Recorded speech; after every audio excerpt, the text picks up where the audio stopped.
আমি সৌর্যর সঙ্গে নর্থ বেঙ্গল যাব বড় মামু।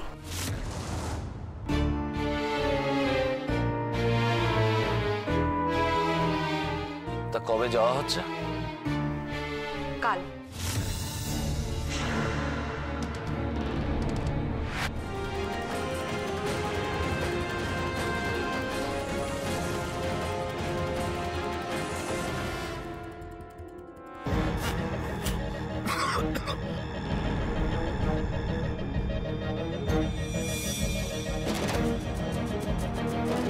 এটা কি কি দিয়েছো এগুলো?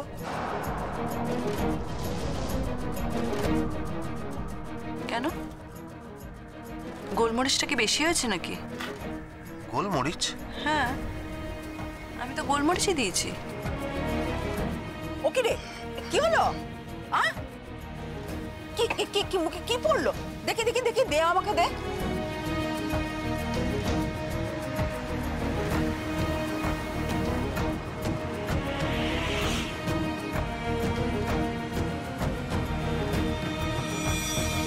ও মা, কি রে, এটা জিরের গুঁড়ো।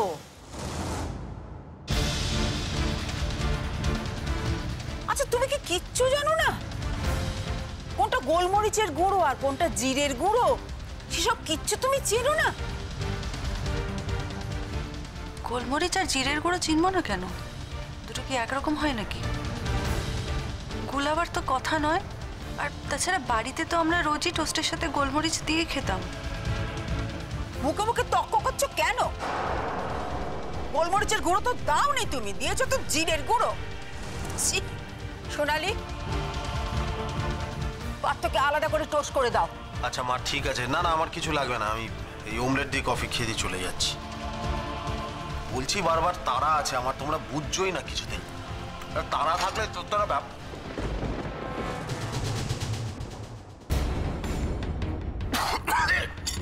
কি বলো? কি হয়েছে পার্থ? কি হয়েছে? এটা কি হয়েছে? এটা অমলেটে কখনো এত এত নুন দেয় কেউ?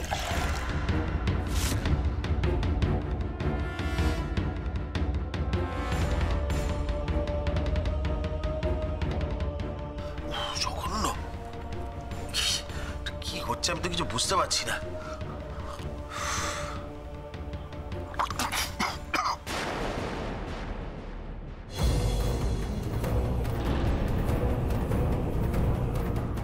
কি হয়েছে? কি হলো? Ask yourself. নিজে গেলো তাহলে বুঝতে পারবে যেখানে কি হয়েছে। খাও খাও, চলো খাও, খাও এটা।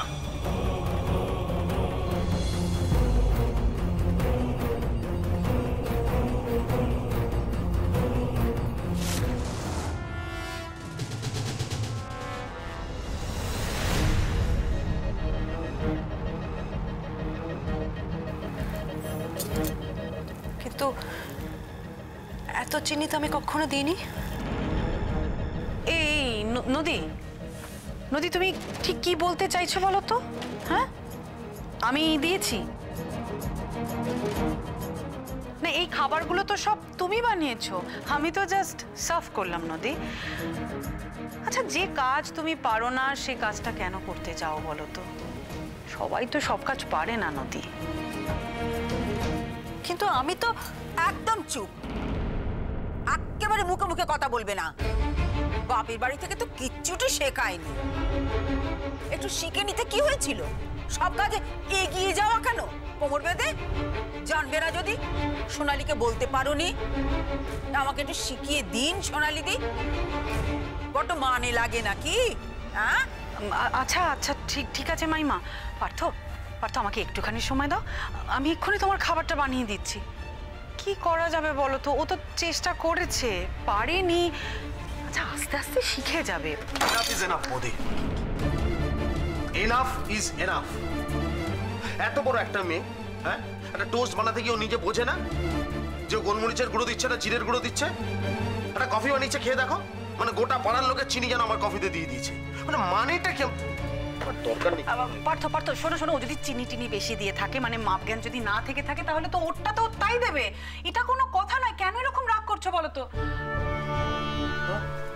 ও এতক্ষণ ধরে খাচ্ছে কি করে তাহলে ওটা? সরো সরো। কি হলো?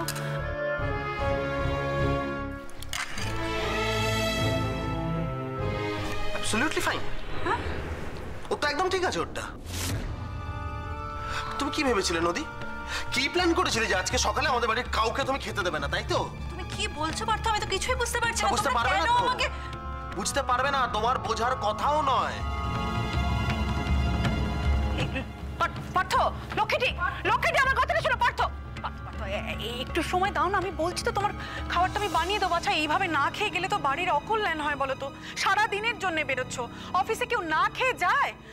আমারই ছি ছি ছি ছি, আমারই ভুল পার্থ। আমি যে কেন সকালবেলা ঘুম থেকে উঠে তোমার খাবারটাকে রেডি করলাম না। আচ্ছা 2 মিনিট বললাম তো, এক্ষুনি দিচ্ছি খাবারটা। প্লিজ। কি হলো আবার? আমার আর খাবার ইচ্ছেটা নেই। কতবার বলবো আমি খাবো না? আচ্ছা ঠিক আছে। বুঝতে পারছো না তোমরা? আমি যে বারবার বলছি আমার তাড়াহুড়ো রয়েছে, আমাকে অফিসে যেতে হবে, বুঝতে পারছো না? বুঝতে পারছো না আমার কথা? ঠিক আছে। না না, আমাকে অভ্যাসও করতে হবে তো। অফিসে ক্যান্টিন আছে, ওখানে আমাকে খাওয়াটা অভ্যাস করতে হবে, কারণ সারা জীবন আমাকে এখন অফিসের ক্যান্টিনের খাবার খেয়ে বেঁচে থাকতে হবে। রাত্রিবেলা যদি বাড়ি ফিরে আমাকে বাইরে থেকে খাবার কিনে নিয়ে এসে বাড়িতে খেতে হবে। না, এটা অভ্যেস করতে হবে আমার। এখন থেকে অভ্যেস হয়ে যাওয়াটা ভালো। পার্থ, নদী শোনা, একদম গলাবাজি করবে না। I am warning you, seriously I am warning you. একদম গলাবাজি করবে না। নিজে একটা ভুল করেছো, সেটা ঢাকার চেষ্টা করো না। হ্যাঁ, ভুলটা স্বীকার করার চেষ্টা করো। তুমি বিশ্বাস করো পার্থ, বিশ্বাস করো। কি বিশ্বাস করবো? আর কি বিশ্বাস করবো তোমায়? কি বিশ্বাস করার কথা বলছো তুমি? হ্যাঁ, এগুলো কি? এগুলো কি? এটা কি? এটা কি? খেয়ে দেখো, খেয়ে দেখো। বিশ্বাস করো। কি বিশ্বাস করবো? প্রত্যেকবার তুমি একটার পর একটা অন্যায় করে যাবে, একটার পর একটা দোষ করে যাবে, এবং সেই দোষটা চাপাবে আমার বৌদির ঘাড়ে। হ্যাঁ, এটা আমি মেনে নেবো? ওই কথায় আছে না, চোরের মায়ের বড় গলা। তোমার হয়েছে তাই। এত বড় একটা অন্যায় করেছো, মাথাটা হেঁট করে থাকার কথা তা নয়। তুমি পাত্রকে বোঝাচ্ছ যে যা দোষ করেছে সে বড় বৌমা করেছে, তুমি নয়। কি ভাবো তুমি? কি ভাবো? তোমার সব কথা আমরা শুনবো? তোমার যা খুশি তাই বলবার অধিকার আছে? শুনে রাখো, যেদিন তুমি এ বাড়িতে দাঁড়িয়ে আমার বড় বৌমা সম্পর্কে একটা কুমন্তব্য করবে, সেই দিন তোমার এ বাড়িতে শেষ দিন।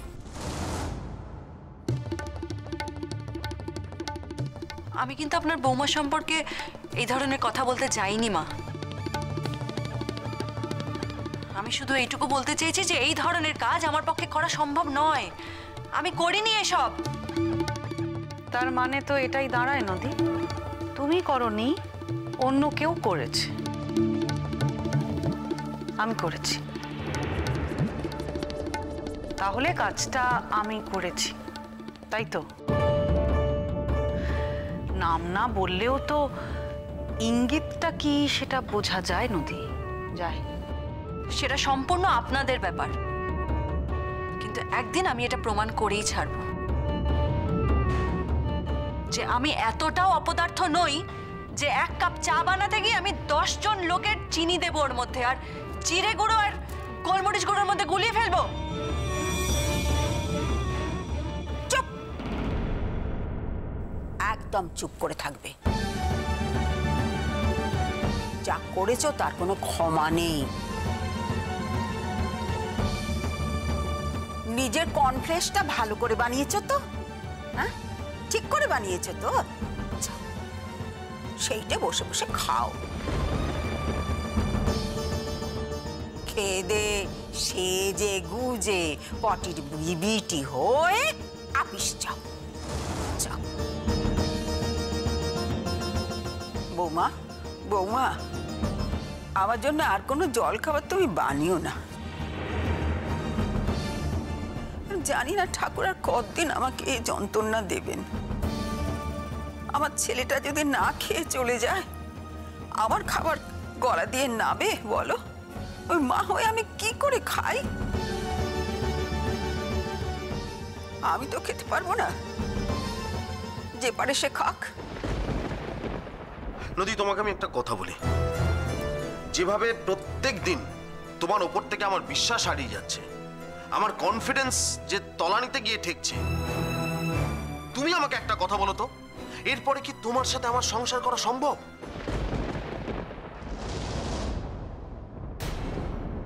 পার্থ,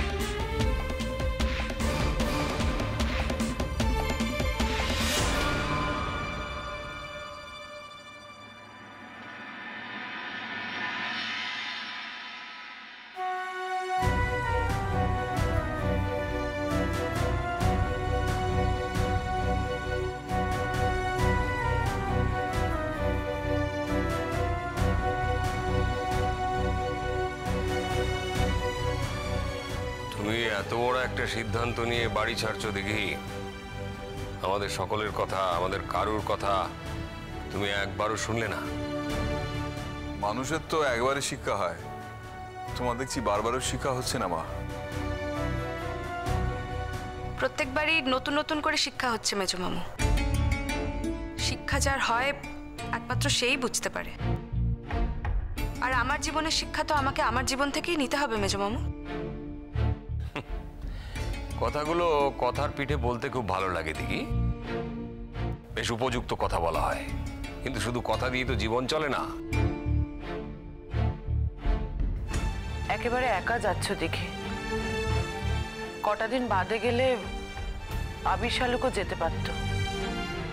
আবিরের তো নতুন চাকরি, এখন ছুটিও পাবে না। আর শালুকের পুরো দমে কলেজ শুরু হয়ে গেছে, মাঝে নানা রকম অসুবিধায় অনেক কলেজ কামাই হয়েছে, এখন তো কামাইও করতে পারবে না। আচ্ছা বড় মামি, তুমি কেন এত চিন্তা করছো বলো তো? আমি কি এখনো একা নর্থ বেঙ্গল যাওয়ার যোগ্যতাও অর্জন করতে পারিনি? আমি তো বড় হয়েছি বড় মামি, আমি তো একটা চাকরি করি। কত স্টুডেন্টদের নিয়ে এক্সকারশনে গেছি বলো তো? আর এখান থেকে একা নর্থ বেঙ্গল পর্যন্ত আমি যেতে পারবো না। না না, তোমার একা নর্থ বেঙ্গলে যাওয়া নিয়ে প্রশ্নটা নয়। প্রশ্নটা হচ্ছে যে যে তোমাকে ওই পাহাড়ের কোন এক আশ্রমে নিয়ে যাচ্ছে, সত্যি সেই আশ্রমে সে তোমায় নিয়ে যাচ্ছে কিনা, তাকে সেখানে পাওয়া যাবে কিনা, আদৌ সে সেখানে থাকে কিনা, এগুলো তো অস্পষ্ট না। সেই জন্যই আমাদের ভাবনার কারণ, ভয়ের কারণ। তোমরা আসলে ওকে এখনো বিশ্বাস করতে পারছো না, তাই জন্যই এই কথাগুলো বলছো। আমি তো বিশ্বাস করতেই চেয়েছিলাম। না না দেখি, সেদিন যদি ও ওরকম না করতো, যদিও আমাদের কাছে এসে বলতো যে আমি কয়েকটা দিনের জন্য দিঘিকে নিয়ে যেতে চাইছি, তাহলে আমরা কি বারণ করতাম? আমরা তো সানন্দে রাজি হয়ে যেতাম। আরে বাবা, ওর মনের অবস্থাটাও তো বুঝতে হবে ছোটন। তুমি শুধু ওর মনের অবস্থাটাই বুঝছো, আর কারো মনের অবস্থা বুঝছো না। এটাই হয়ে দাঁড়িয়েছে একটা যন্ত্রণার জায়গা। দেখো, মা তো তোমার সঙ্গে কথা বলা বন্ধই করে দিয়েছেন, পুজোর ঘরে দরজা বন্ধ করেছেন। তুমি তো চাইলেও আর মাকে পুজোর ঘর থেকে বার করতে পারবে না। আমি চেষ্টা করেছি, পারি না পারেরই তো কথা।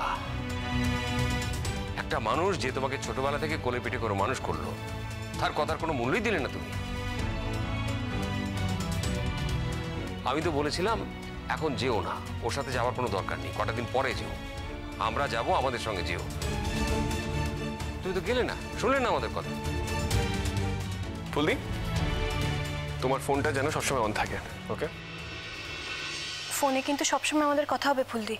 তোমার যে কোনো রকমের সুবিধে অসুবিধে তুমি কিন্তু আমাদের জানাবে। জানোই তো, বুঝতেই পারছো আমরা সবাই খুব টেনশন করব।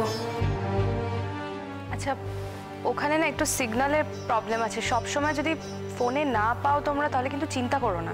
বাহ, তাহলে তো একেবারে সোনায় সোহাগা হয়ে গেল। এরপর তার ফোনই পাবো না। বড় মামু পাবে না এটা তো বলিনি, আমি বলেছি যে মাঝে মাঝে যদি না পাও তাহলে চিন্তা করো না, কখনো কখনো তো ফোনটা লাগবে। এখন বুঝতে পারছি পরের বাচ্চাদের নিজেদের কাছে রেখে মানুষ করার কি যন্ত্রণা। বড় মামু, আচ্ছা তুমি বা এরকম ক্ষেপে উঠেছো কেন? যাচ্ছে যাক না, কটা দিনের তো ছুটি নিয়েছে।